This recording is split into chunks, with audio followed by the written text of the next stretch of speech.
નમસ્કાર। આજે સરકારે બે ઠરાવ બહાર પાડ્યા છે।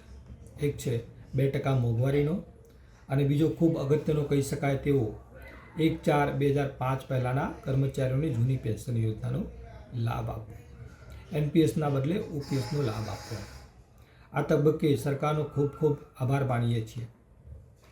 1/4/2005 પહેલાંના કર્મચારીઓની જૂની પેન્શન યોજનાનો લાભ અપાવવા માટે અખિલ ભારતીય રાષ્ટ્રીય શૈક્ષિક મહાસંઘ ગુજરાત પ્રાંત દ્વારા આવેદનપત્ર અને વિવિધ પ્રકારના આંદોલન દ્વારા સરકારની સામે ખૂબ જ વિનંતીઓ કરવામાં આવી હતી। એ દરમિયાન કેપિટલ ન્યૂઝ અને અન્ય ન્યૂઝ ચેનલો દ્વારા આ વસ્તુને ખૂબ જ હાઇલાઇટ કરવામાં આવી હતી અને સરકારે છેવટે આજે પરિપત્ર કરી કર્મચારીઓની લાગણીને માન આપ્યું છે। એ બદલ તમામનો ખૂબ ખૂબ આભાર માનીએ છીએ। વંદે માતરમ, ભારત માતા કી જય।